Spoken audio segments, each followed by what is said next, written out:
but let's go into the next game as well. We've got Ryvius versus SamuelTsao coming right up for you guys, and this is going to be a cool one as well. And maybe for the first time ever, I'm not too upset if there's a warrior mirror, because Ryvius is playing that Mechathune warrior. He's bringing a Quest Shaman, and he's got the Holy Wrath Paladin as well as the Quest Druid. So I think Ryvius' lineup might be my favorite overall, and he's even shielded his warrior. He's like, no, I am playing this if I want to. And I think it's a pretty good way to approach the matchup, because obviously against the aggro decks, well, there's a couple of omissions and inclusions that change it around. Generally, it's just it's Control Warrior versus aggro. You got a couple of dead draws, like obviously the Undertaker and Mechathune early on, but the majority of the time you're hitting all the usual removal, early rush minions, and just tempo plays early on that make Warrior so good against Zoo. And then against the other decks, the Warrior, I'd have to imagine it's favored in that matchup. And the Druid as well, I think, is going to be similar to the other Warrior decks. I would argue maybe even more favored than the regular Warrior decks, because he's running 2 copies of Plague of Wrath and 2 Brawls as well as 2 Whirlwinds. Yeah, I'm just wondering, has Ryvius just nailed this? He's got Holy Wrath Paladin, Quest Shaman, and his Mechathune warrior against Quest Druid, Zoo, and Control Warrior. Yeah. Like, there's a couple of wonky matchups, I'll call it, only a 1 or 2, but very specific matchups, whereas I think on average, Ryvius just has a good go of it here. I think he's got way the better end of the stick, and maybe, I think at least, the most sort of, I'm not saying he's just going to win, but the most one-sided at this portion of the game before the match has even started, sort of chances at winning. It feels like it. I wonder if from Ryvius we could have seen Quest Paladin instead of Holy Wrath Paladin, because then he could have had better matchups, I would argue, against the Warrior. But I think Holy Wrath Paladin is alright against the Warrior, but Quest Paladin is almost an auto-win, it feels like a lot of the time. Very, very one-sided matchup. Better against the Druid, I think it can be a lot of times.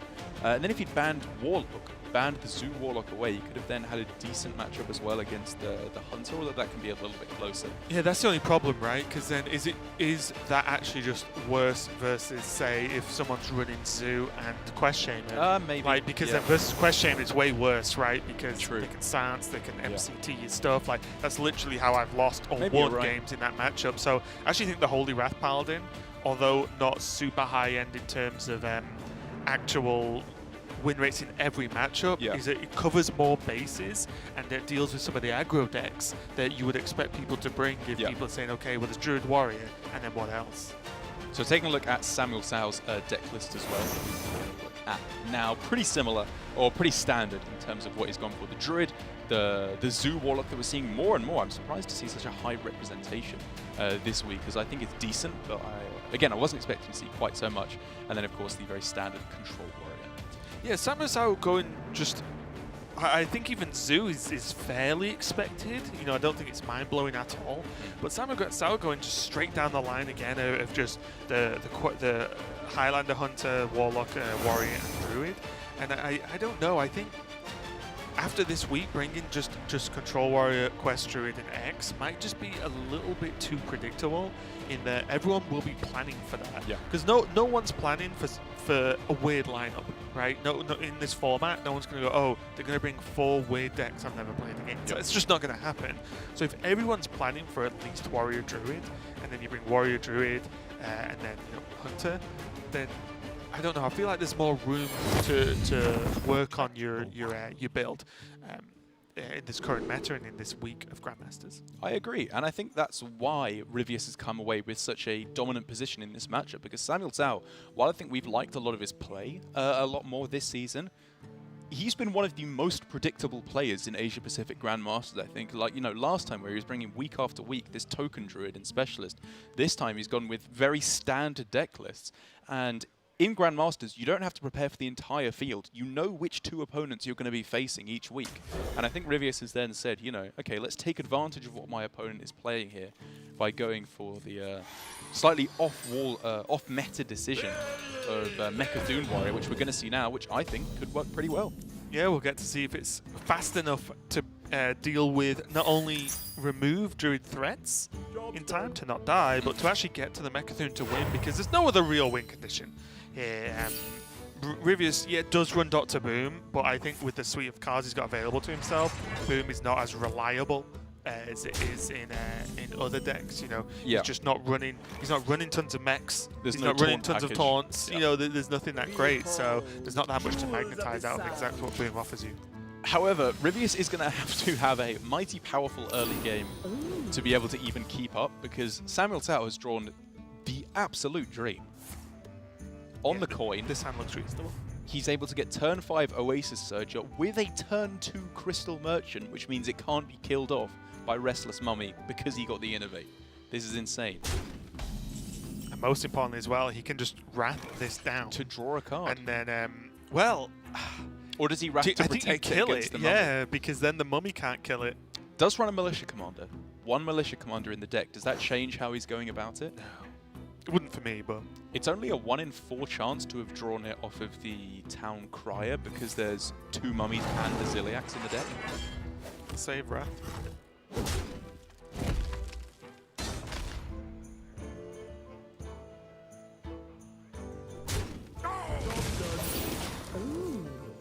That was close. I wouldn't have detested to see the Wrath come down. Well, there's Ferocious Howl to draw. I mean, he's just drawing a lot of Crystal Merchant anyway. Yeah, that's it for me. The card you don't draw with Wrath gets drawn by Crystal Merchant anyway, because Crystal Merchant will be alive this turn, so it would draw another card. Yes, and it's not only that, it's also the fact that the Crystal Merchant, even if it had just traded evenly with the Restless Mummy, sorry, I was trying to run through it. If it traded with the Restless Mummy, then it would have made the Oasis Surger more survivable as well, which is also not irrelevant. But at the same time, Wrath becomes much better after the quest is completed, which is the main reason to hold on to it. And we might be letting Cast Division get to us here. If there had been a Militia Commander, it would have been a horrendous play.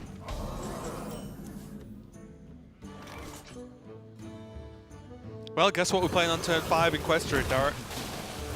It's absurd how consistent this deck is. Was it always Oasis Surger there? Would you ever consider going Starfall just to clear up the board, then follow up with the more likely to survive Oasis Surger next turn? I think because he has a second one. Because this just dies to Dynamatic. It does, but Ryvius only runs 1. He runs 2. Oh, yeah, sorry, it was 1 in the bottom wire. And he's drawn an extra card there, so Restless Mummy is fairly likely to be in hand, which clears up the board.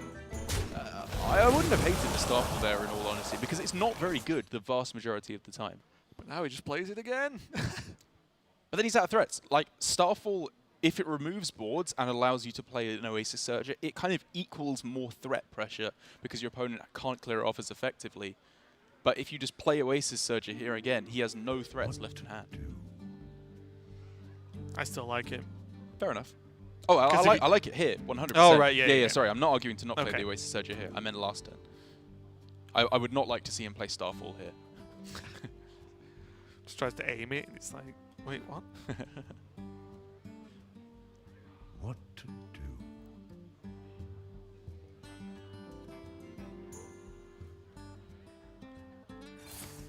Wow. Mind blown, Derek. Yeah, I don't think I like this. I'd love 2 5/5s on the board right now. Me too. And I just think, you know, if you're playing it last turn into a board from your opponent, why not play it this turn? He's not even playing he's not even playing Super Collider.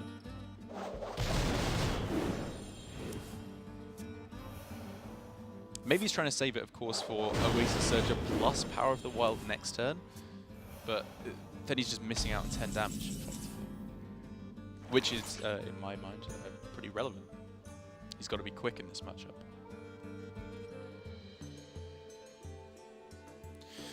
Now, of course, SamuelTsao has incentive to float mana, I suppose, to draw an extra card of Crystal Merchant. But not necessarily. With a Nourish in hand, I think not drawing on this turn is perfectly fine. Which draws my mind instantly to Oasis Surger, Power of the World. Yeah, that looks pretty good to me. It's very difficult to clear for Ryvius. It is. It's that annoying size where, you know, does he brawl that, really? If he does it, I'm fairly happy as SamuelTsao.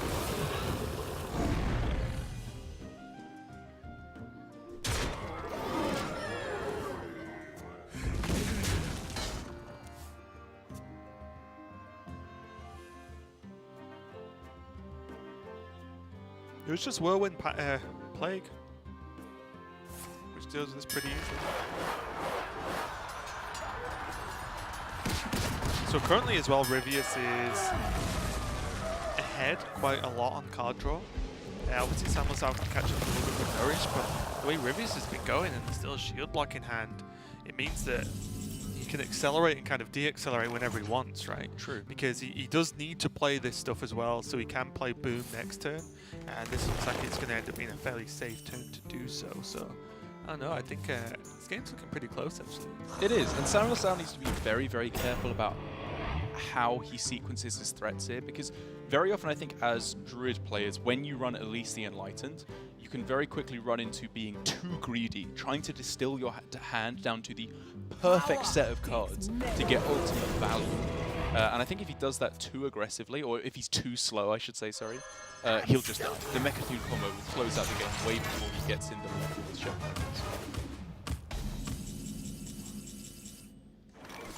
And this is, of course, a pretty big instance where I think he'd much prefer to be playing King Phaeorus than Chef Nomi, because with 10 cards left in the deck, it's a ways off before he can start pressuring in any way whatsoever.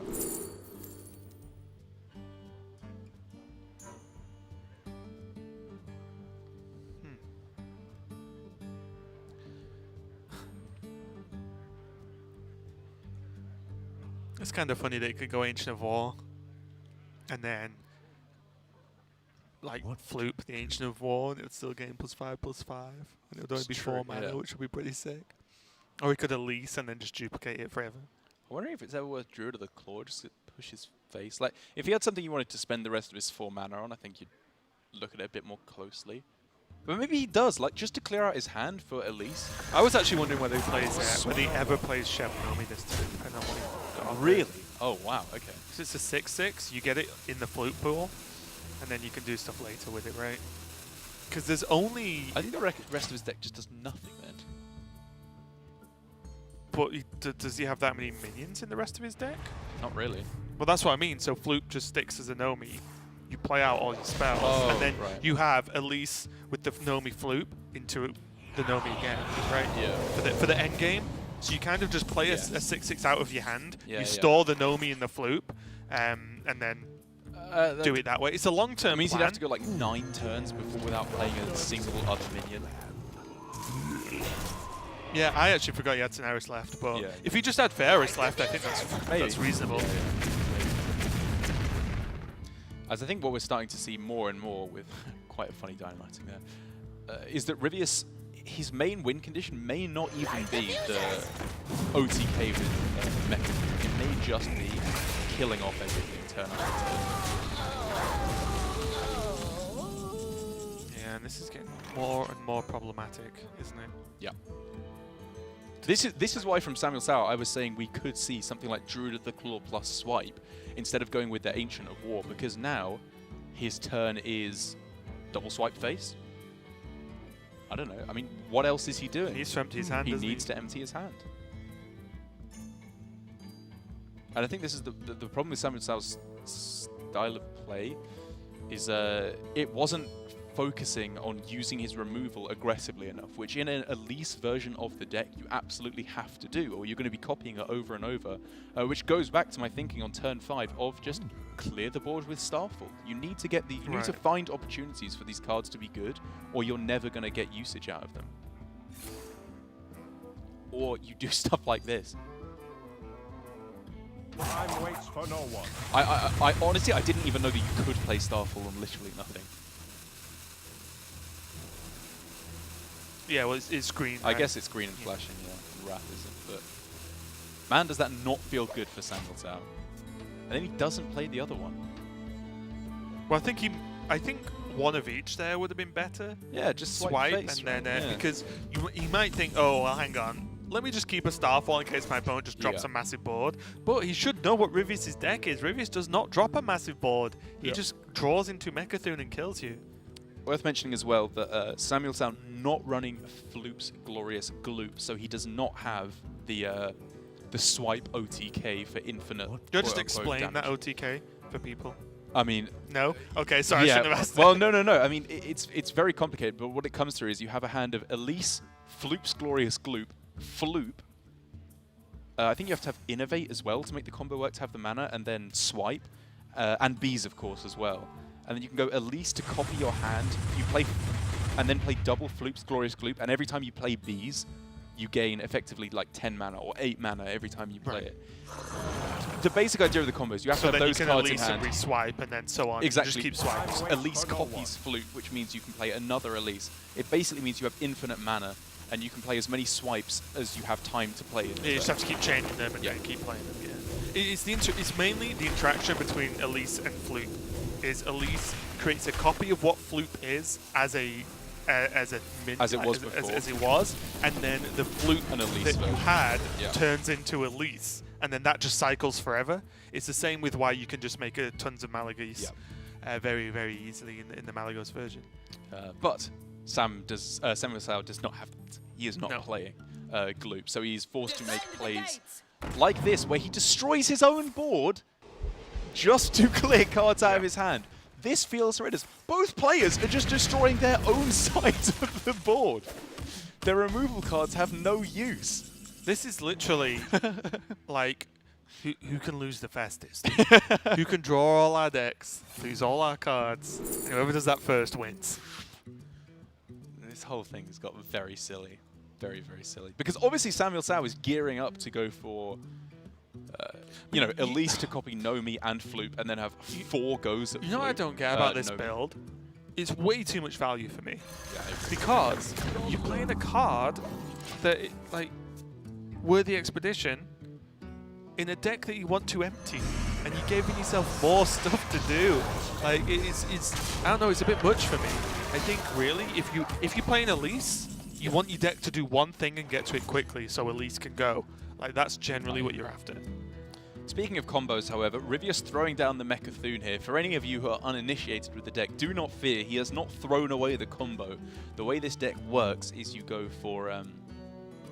you play the Mechathune out at any point, it dies, and then the Undertaker, which as a battle cry, copies 3 death rattles of minions that have died on your side of the field so far this game, which is Mechathune. It's pretty much the only death rattle I think that is run in the deck. And then once you played the Undertaker, which is an 8/5 minion, you inner rage it, and then you go for the Devastate on it as well, which kills it off. Except I lied to you earlier. It's not in a rage, it's Whirlwind in this version. Sorry. But yeah, it's why it's held a Whirlwind, basically. 1 but damage. you deal 1 damage with the spell. Yeah, My mistake, sorry. Just before someone's like, he doesn't play in a rage. Well, that was you in this instance. Time waits for no one. Yes, but to protect you. I didn't say it like that, Darren. You're correct. And only because I was the one who told you he did. Yeah. Because I just went to, what's the combo? Yeah, this has to be killed off. Because you might think, well, yeah, because this stops him just insta-losing. Mainly because it stops him getting punched for 10. It's still a 10-10. Because that is still a 10-10 minion. The big problem now for Ryvius, though, is he has to be able to clear out cards from his side of the board, which is why some of the old Mechathune decks did not run 2 copies of Brawl. I think it was often just 1 was being run, or sometimes even none, because if you have only 1 minion on the board, or no minions on the board, it is unplayable. And I think it's okay in general, because SamuelTsao cannot win the game if he does not play minions. Therefore, Brawl will become active. And all Ryvius has to do, and it's something that's very important, Ryvius will know what those 3 cards left are. He will look at his hand, know those 3 cards, and say, okay, over 3 turns, how do I do this? And it will be over 3 turns, because he'll do it on the 4th turn. He can't do it the turn he draws the last card, because he won't have the mana to play the card and do the combo. Well, there you go. Depends, I'm not even sure what the draws at this point is. Yeah, Horizon. just 1 card left. Nice. You can just play that now. There's no real... Yeah. He doesn't want to combo it. I guess like shield with he weapons wants to project. shield slam too, maybe. He's got like 1 whole turn to play all the other cards. Can he do that? 5, 6, 7, 8, 9, 10. So wait, should he have played a card under the card?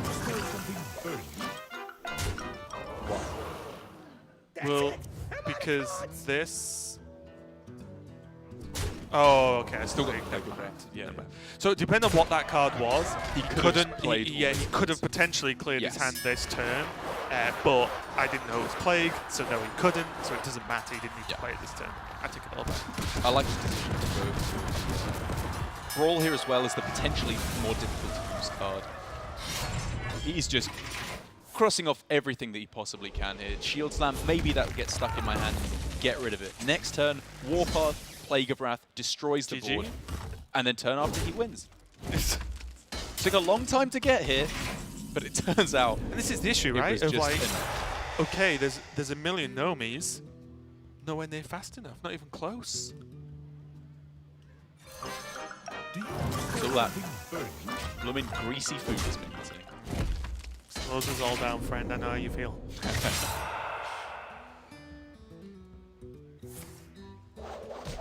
Lovely easy play for Ryvius this turn. He's got the combo. He hasn't played. He hasn't messed up and played Snip Snap or anything this game, which could summon 1/1s for the Death Rattle. I see no hindrance to him just taking the game.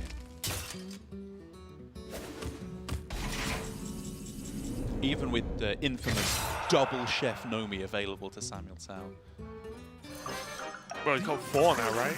He had 4 available. Yeah. And well, I mean 2 in one then, but Sure. not even. But I just mean he had 4 total. Yeah. Right? And it's just like not even enough. Not even enough. That is just as easy as that. Going to be a game, and that wasn't even the most sort of one-sided matchup he could have had. He could have played against Warrior, which I feel is, you know, even more one-sided. Ryvius just got there, and also got there comfortably. 53 health he ended that game on. Yeah. Not even close, was it? It's not Yep, as if SamuelTsao couldn't quite get the damage down. Not even close. And Ryvius gets a win just like that. The only player, as far as I'm aware, that is bringing Mechathune Warrior as a, a viable counter to the current meta and how slow some of the decks are. Because again, like, does Shaman beat that? Because Shaman draws really slow, so it normally relies on the game being long. And the game doesn't go that long when you're playing Mech Warrior. So, or Mechathune Warrior. Mech Warrior's a different game. But anyway, that was just game number 1 between Ryvius and SamuelTsao. Let's see if Ryvius can continue this very powerful plays going to game number 2. We'll be right back.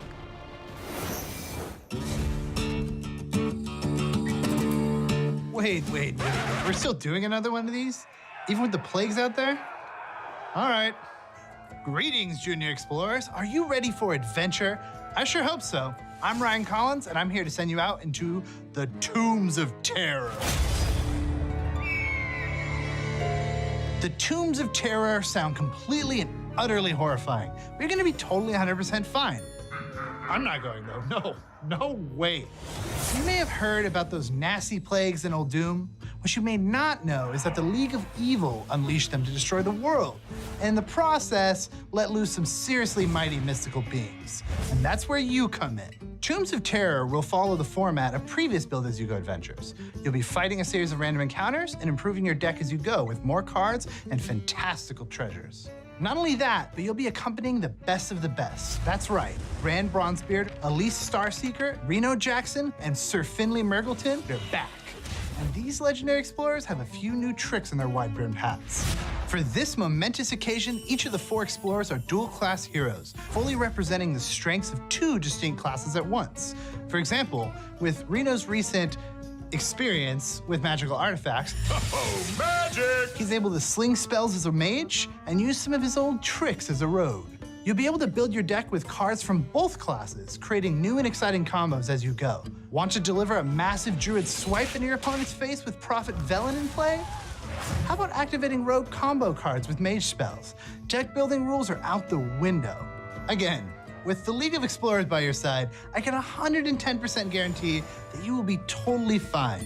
Early reports have informed us there's even a nice tavern out there in Old Doom where you can relax, modify your deck. I'm not sure who would be running a tavern during such chaos. Nice. At the start of your adventure, you'll get to make another choice to help shape your deck. You'll still choose a starting deck and hero power, but now you'll also have your own collection of signature treasures for each hero. Signature treasures are special cards suited to each explorer that you'll be able to unlock as you play. As you progress, you'll unlock even more powerful signature treasures, giving you a steady flow of new options. So while Reno Jackson may start off with his trusty hat, he'll eventually end up with the Gatling Wand, a powerful instrument of magical might. You may find that some signature treasures are better suited to your playstyle than others, and that's part of the fun too. With your group of explorers fully equipped and ready for action, Tombs of Terror will bring you through 4 chapters of tomb diving goodness. You'll fight a wide assortment of villains, mummies, a bunch of water-toting murlocs. But you're really here to take down these Plague Lords.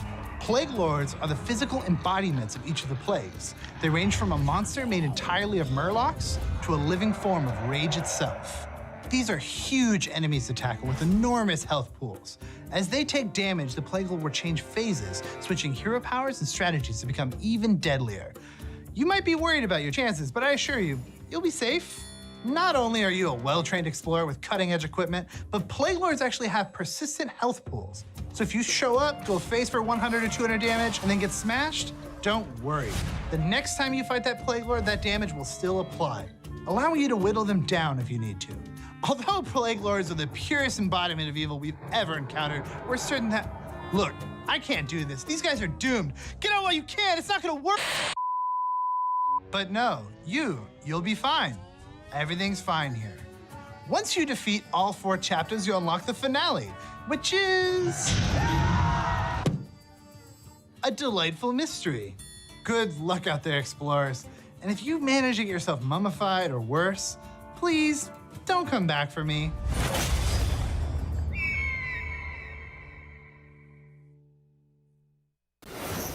We're ready to get into the next game of Grandmasters here. Ryvius and SamuelTsao going into game number 2. And what matchup have we got coming up, Derek? We have an infamous matchup, one of the cornerstones of Grandmasters Season 1 that we've seen kind of fall by the wayside here in Season 2, which is the Holy Wrath Paladin up against Control Warrior. Obviously, the builds have shaken around a bit since the expansion with Saviors of Uldum, with both decks arguably getting a little bit more powerful. I think that it's an interesting journey for the Holy Wrath OTK Paladin, where a lot of players were thinking, oh, you know, Subdue is going to be insane. Salet's Pride is going to be really powerful as an extra draw engine in your deck. But for the most part, a lot of players have kind of just gone back to the standard list with Zephyrus and sometimes a Subdue thrown in there. And the relationships around them dominating the conversation here. But I think it's a very interesting matchup that we got here. Against the Warrior, it was mostly Bomb Warrior in Season 1, if you remember, which was a horrendous matchup for the Holy Wrath Paladin because it just died. Like, the bombs shuffling through, it just couldn't get enough damage the majority of the time to get there. But this is Control Warrior, which is an entirely different problem because a lot of the time, you just can't get the damage that you need in order to kill off all their armor. Yeah, it's definitely weird, isn't it? Because basically, the thing that makes it doable, at least, is the fact that there is Zephyrus to push extra damage. Darsh making me laugh down in a really silly way. He's not even particularly doing anything. He knows why anyway. So yeah, for me, it's just the Zephyrus and the usage on that. One note on Subdue is that I do actually quite like it in this deck. Okay. Because it's a cheap card that is very easy to play. Good and point. It does not draw you a card. It's Thank one of the few Lord. cards in the deck. Yeah. It's like, I can't hold all of these cards. You feel like a lot of the time in Holy Wrath Paladin. Yeah.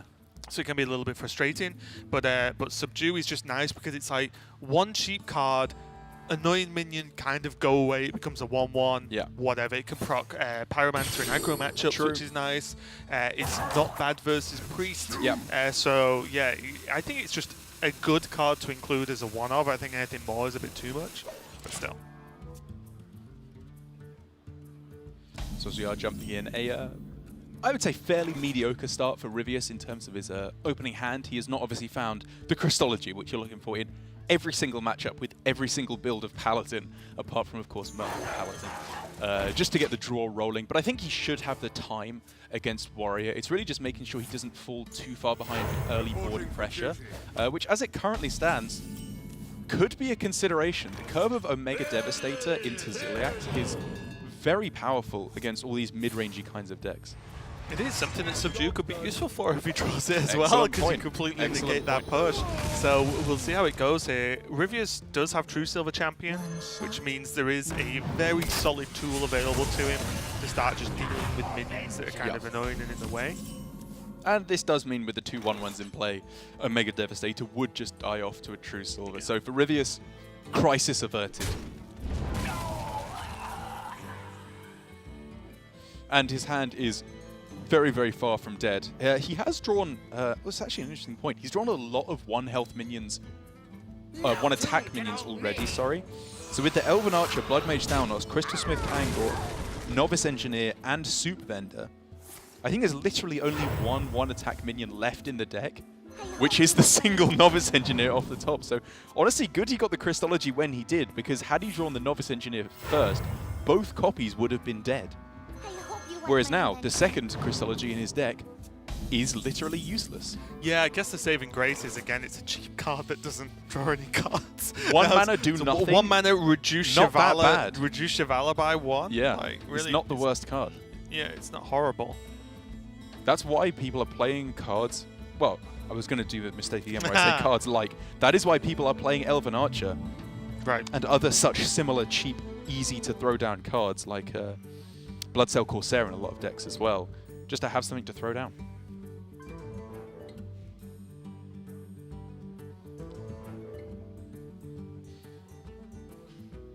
Obviously now SamuelTsao does have the ability, should he so desire, to go for clear off both the minions, play Omega Devastator here, and then set up for Ziliax on the following turn, magnetized on. Honestly, I think I would prefer that than playing the on-curve Ziliax. It's taking even slower though. I don't know what he's saving these for is the problem. I think you want to apply a bit of consistent pressure against the yeah, I can never Paladin, make right? my mind up about this matchup as well in terms of how you're supposed to play it as the warrior. Sure. Because there's, you know, oh, just gain loads of armor. It's like, right, but if they do pull off the double wrath, you're probably dead anyway. So, you know, it's, difficult to run a line of where you actually go and don't go with this deck, isn't it? And when to do what. And, you know, I'm talking about using Ziliax very liberally in this matchup. And to be fair to SamuelTsao, you know, he's now got the minion in play. He pressed hero power on both turns. He can now go for Ziliax hero power next turn as well. He got everything going a turn later, but he gains 4 armor for his effort. And also, he doesn't have to play Ziliax next turn. We could see the combo that he may be trying to go for of when the first Holy Wrath comes down, deals 25 damage, Ziliax plus Eternium Rover or Devastator to gain up another burst of 7 or so health could be what he needs to stabilize.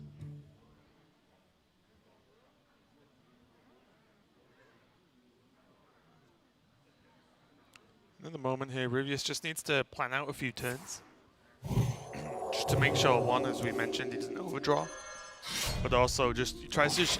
Because this Holy Wrath deck is all just about using your resources correctly. Yeah. And if you can do that, you'll win very, very, very consistently. And there's not a lot your opponents can do about it most of the time. But it's very easy to just throw things like... The amount of timeouts I've seen that I've hated from players in the past of just like, this just isn't a good timeout at all. Or they force themselves. I think...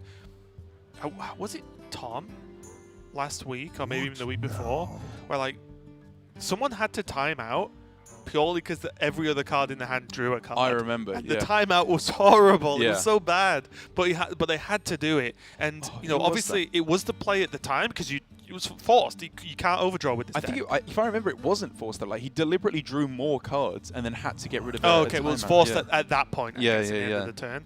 But like, and it was very dicey, and I did not enjoy that timeout at all. But I think if you get timeouts right, you just win. Like it's so powerful. Yeah.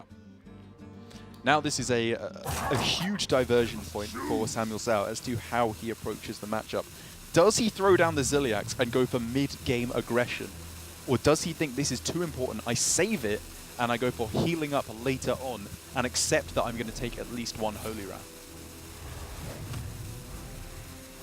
No tomb can hold me. Just going to get Mummy on the board and makes the board reasonably sticky. There is obviously, you know, Paladin's got very good removal, and even cut a Shrink rate? equality. Ah. So there's only 1 equality in the deck. And 1 shrink rate, yeah. Yeah, but with like those and the subdue, like, that is a lot of just hard stop removal. Yeah. No tomb can hold me. That's you.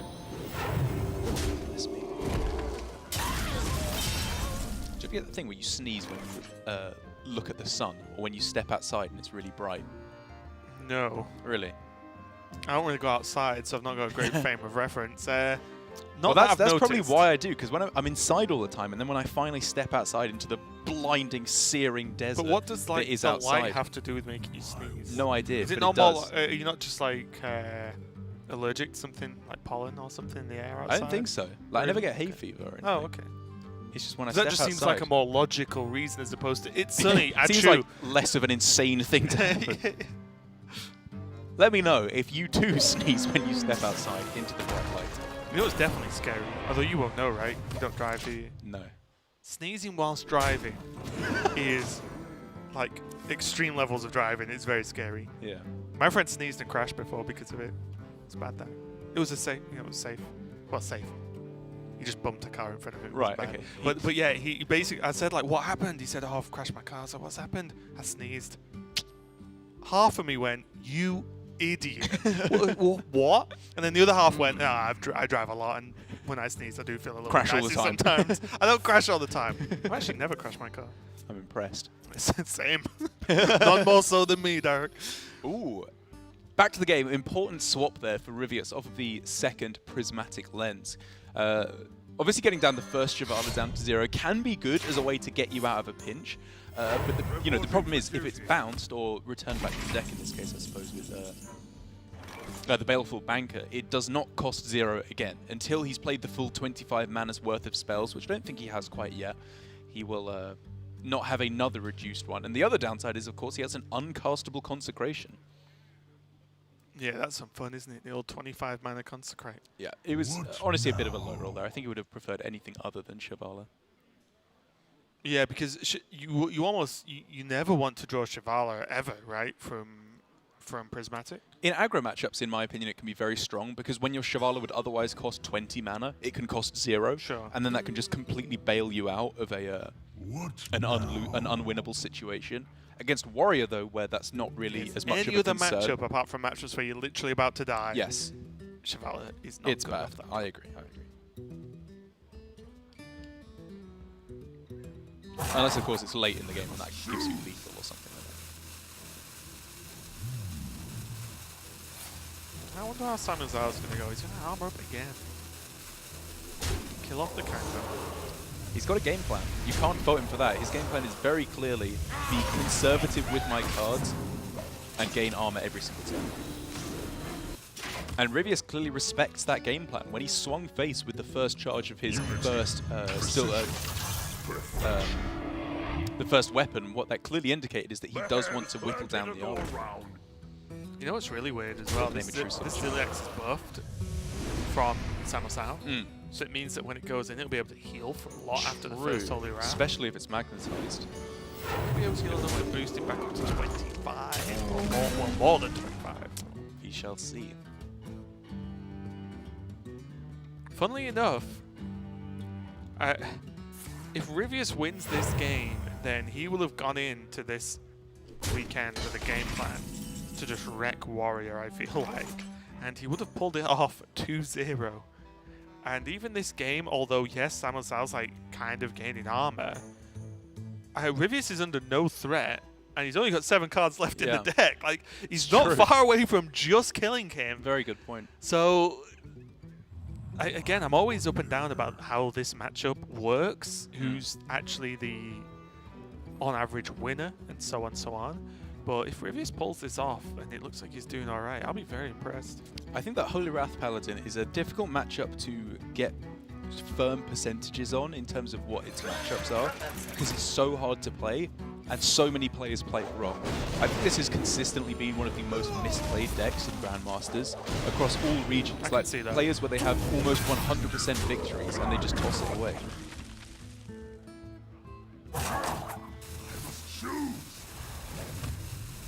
Sounds I'll check his cards, maybe them gain armor. Nope. Okay, well, pass. I wonder if we'll ever get to the point where Armor Smith makes its way back. I'm honestly surprised it hasn't found its way into some lists at some point. Because like Armor Smith Warpath is a powerful one. Funnily enough, SamuelTsao actually isn't running Harrison, So something that Ryvius could consider is going Zephyrus into Tyrion and have 15 damage weapon, which Good is point. kind of unstoppable Yeah. for a SamuelTsao outside of taunts, obviously. It's but it's just like, 15 extra damage is...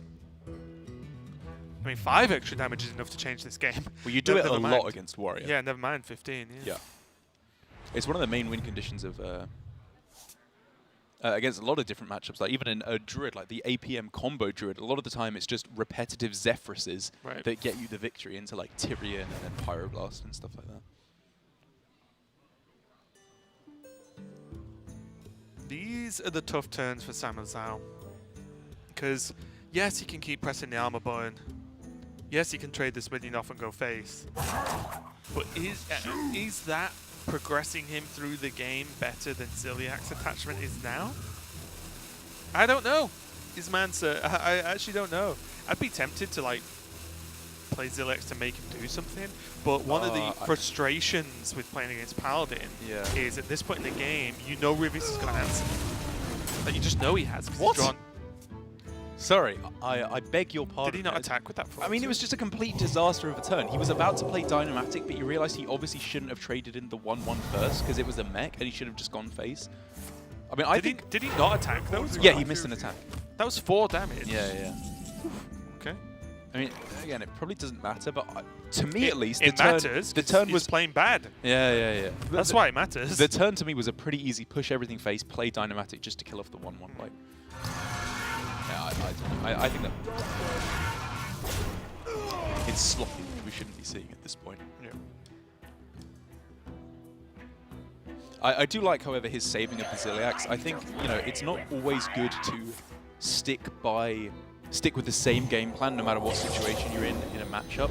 But in this instance, I think for SamuelTsao, if it was ever correct to play Ziliax, it was correct on like turn 6. Right. Like, should have played it as soon Go as he in, possibly could, exactly. And after that point, Like I said, the problem is now you know there's an answer to it. Yeah. You just saw, you know, the Devastator get subdued, right? And then that's the same thing that would happen to Ziliax, or it would just get removed in one of the other 50 ways that Paladin can remove it.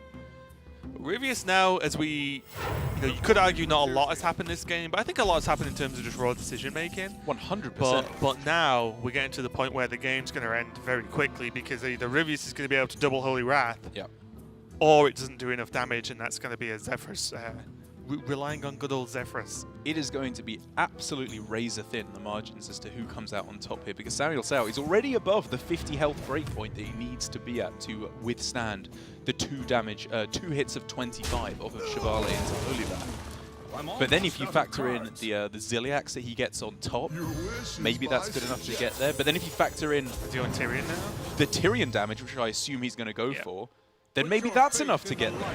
Yeah. And then like I said, there's no weapon removal for SamuelTsao, so it's taunts or nothing. And with some removal that he's got available, you know, you think like Tyrion dies swing, and then equality with Pyromancer swing. Yeah. You know, like, well, suddenly it's just 15. It's like almost another Holy Wrath with Shivala. It gets so close. It gets so close, man. I wonder, like, the Ziliax probably will be able to die off and won't be able to get 2 ticks of heal. I think with, you know, even if we were to see Pyro, even if the Divine Shield stayed intact, it would be like Pyro and then timeout and then equality, right? He has the ability to kill up, or Shivala rushing in to take it out, which obviously Divine Shield doesn't proc the lifesteal.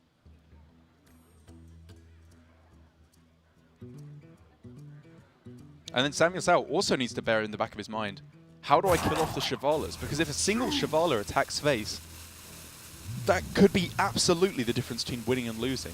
So is he allowed to go Warp after it? I think 1s and 2s of damage is important enough to swing the game, never mind 7. Sure. Like, there's such a large number, right? So he's going to keep his Snip Snap intact. Now the questions start to stack up, right? Yeah. Ryvius needs to sit and work this out. It's time to test your mettle. He does. I think he also needs to start launching damage directly to the dome. Is he 1 off? Well, he can't do the potion this turn, right? Yeah, I'm just saying, like, in total, does without the swings, he ends up being 1 off, yes, right? Yeah. It's just funny. Yeah. It's like he puts him to 26. Pyromancer and no spells that could block it. So, was it ever correct to go... Wait, no, this is kind of check. But couldn't he have done it even better? Couldn't he have gone Pyromancer played... Oh no, he didn't have the mana. No, sorry, my mistake. No, he could have missed the hero power, right? And then he could have played Pyromancer, rushed in the Shivala, then gone Holy Wrath, which sweeped and dealt 1 damage to all the 1/1s. He didn't necessarily... Maybe it's more important to hold on to the Pyro. Yeah, I think he wants the Pyro to do Pyro quality to guarantee another swing to face, I take right? it back. I take it back. Yeah, I think this was better. Because what he'll do now is he'll do the Shivala turn again, deal 25, hopefully swing face is what he wants to do. He needs a way to and kill then off Ziliax. the third swing of face, he can open with the Pyro quality. I fully agree. So he can do the full 15 with Ashbringer, which is a pretty big deal. Safeguard there is not a bad card to have found to potentially divert 2 swings face, or at least 1 with the Ashbringer after Shivala rushes in. But he needs to think, am I going for that right now? Because I think Ziliax has to come down on this turn. Yeah. And what's scary as well is, though, it could be Shivala into first part of Safeguard, then the bank, and then like the Pyro. You know, you could like do Shivala to get rid of it first anyway. And also, does the trade have to go into Shivala? Yeah. It's kind of overheal, which is the sad bit, and this does now mean after I think another rope there. Or just managed to get. He didn't miss hero the power. shield. He missed the hero shield. power. SamuelTsao again. But he's just dead, right? Oh no, because the rover Is there will mana? give him armor. The rover will give him armor when he dies, right? Yes. Yeah. So he's Not dead. But Pyromancer equality this turn, swing face. and then he gets another swing face next to him. If there's no taunts, but there's exactly Lifeguard, which protects against not both Shivalas though, because Shivala will come down, shuffle it back in, draw it, play it again. Shivala goes into the first and second half of Safeguard, weapon swings face, right? Well, yeah, it's just if Ryvius is going to do that. he has it. He goes for Pyro quality this turn, I think, right? And I guess he times out. Does he time out? Doesn't really need to, I guess. Or equality there Pyro you go, dental. there you Yeah, go, okay. Yeah, this is he has 2 timeouts. The game is not going past 2 turns. Yeah. The wins or he loses. Oh, this is... Could that 2 damage have been the difference between life and death for SamuelTsao? Well, let's find out. We can find out very quickly, right? So he would have been on 29 right now. Yeah. And this is one of those things where it isn't subjective. He could have and should have pressed the armor button, Obviously. and he did nothing else Obviously. instead, right? Yeah. He didn't gain any advantage by not He's pressing just playing it. too slow. I mean, we saw a chat bubble come up in the side. I wonder if he was messaging admins like, I'm having internet issues. But again, it's harsh, but that's his responsibility. And it's also his responsibility to play his turns quicker. So at the moment, I'm looking at Warpath, Safeguard, Hero Power, which ends the game and Ryvius wins. And isn't even a bad play. It's a play that makes sense, Yep, right? absolutely. But then, okay, so that turn, so Warpath, Hero Power, Safeguard. He'll be on 29. He would He go would up be to on 31. He would so have he lived up 1 health. And then he can just... Would he have survived then? I don't know. Maybe. He probably would have done actually, right? Because he could have gone. He could have gone Dynamatic and then Plague, and there'll Plague. be nothing to deal damage. right. SamuelTsao could maybe have actually won this game at 1 health. Because Dynamatic clears the board. There's 0 damage from... Well, okay. Dynamatic plus Plague of Wrath would have cleared the board. And then there's no damage left for Ryvius. In There's literally this nothing. exact game, he lost the game because of that hero power. Because Yes, he Consecrate was 25 mana. If Consecrate and Timeout were swapped, Right. and Consecrate was playable, Yeah. he could have potentially... It would have been It would enough, right? It would have lost anyway, yeah. But he would have actually survived. Yes. And Ryvius takes it 2-0, frankly, down to SamuelTsao. Blundering, yeah. And again, today just seems to be the day. We saw some of it last weekend across multiple regions where players weren't on point. And today, obviously I don't know what's going to happen in the EU, but today so far, we've seen multiple players just mess up.